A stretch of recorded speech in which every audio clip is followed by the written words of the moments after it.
Prima di tutto ringrazio il sottosegretario Giampaolo Manzella e il Ministero dello Sviluppo Economico per questo invito e saluto anche affettuosamente Beniamino Delle Cuori Carino, del quale ammiro profondamente l'impegno nel portare avanti la Fondazione Olivetti. In tutta sincerità non posso parlarvi di Adriano Olivetti in maniera razionale e distaccata. Olivetti ha influenzato molto il mio pensiero, della mia vita, e quindi sicuramente non sarei obiettivo nel farlo. Oggi tutto quello che posso fare è condividere invece con voi una storia. Ho iniziato la carriera di imprenditore all'età di 22 anni, nel 1998, stimolato dall'aver scoperto uno strumento magnifico e nuovo appena uscito commercialmente, che era internet. E mentre costruivo la prima impresa, mio zio Pasquale, un abruzzese con la testa dura e una grande devozione al lavoro, fece due cose. La prima, mi regalò degli scritti di Adriano Olivetti. Sono quelli che possiamo trovare oggi ai lavoratori e le fabbriche di bene di Edizione Comunità. E poi mi parlò della Olivetti Programma 101, il primo personal computer al mondo, oppure come gli americani, forse più pragmatici o forse più protettivi della supremazia tecnologica, la chiamano la prima calcolatrice programmabile.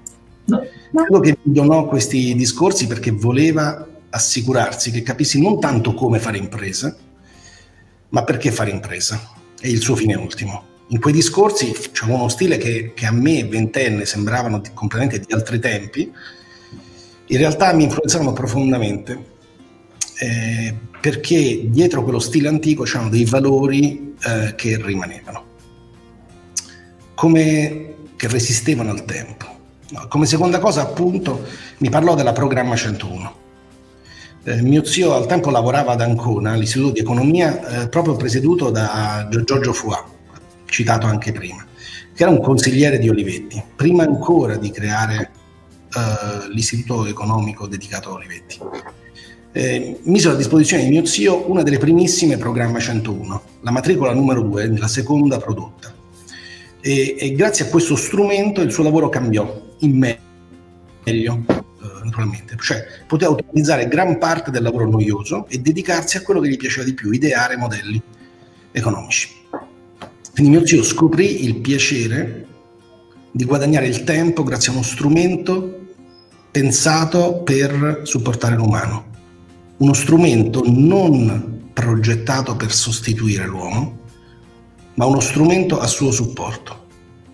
È stato quindi Adriano Olivetti con lo zampino di mio zio Pasquale ad insegnarmi che l'impresa può darsi un fine al di là del profitto e che creare strumenti per consentire alle persone di migliorarsi e crescere non solo le aiuta, ma è anche un modo profittevole di fare impresa. E questa seconda cosa è la cosa importante, cioè se ne può fare profitto facendo degli strumenti che aiutano le persone.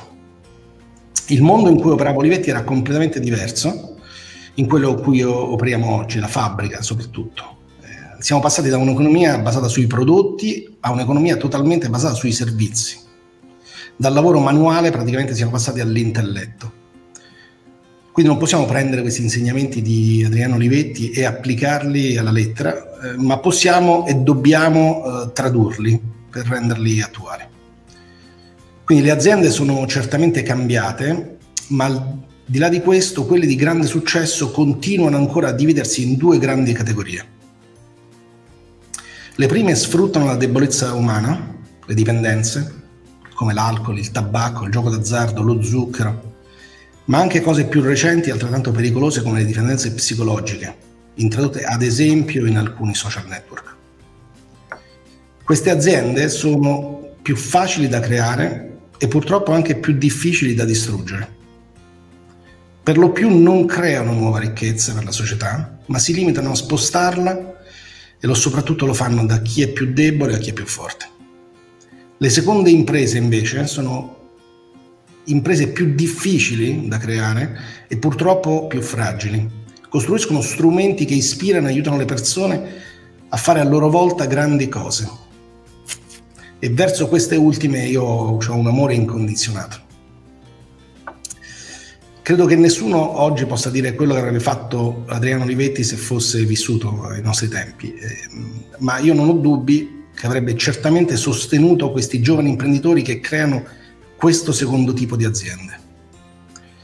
E sono certo anche che l'avrebbe fatto con i propri capitali, investendoci, gli avrebbe insegnato quello che sapeva e li avrebbe aiutati e accompagnati per far prevalere le imprese che nobilitano l'uomo su quelle che ne sfruttano le debolezze.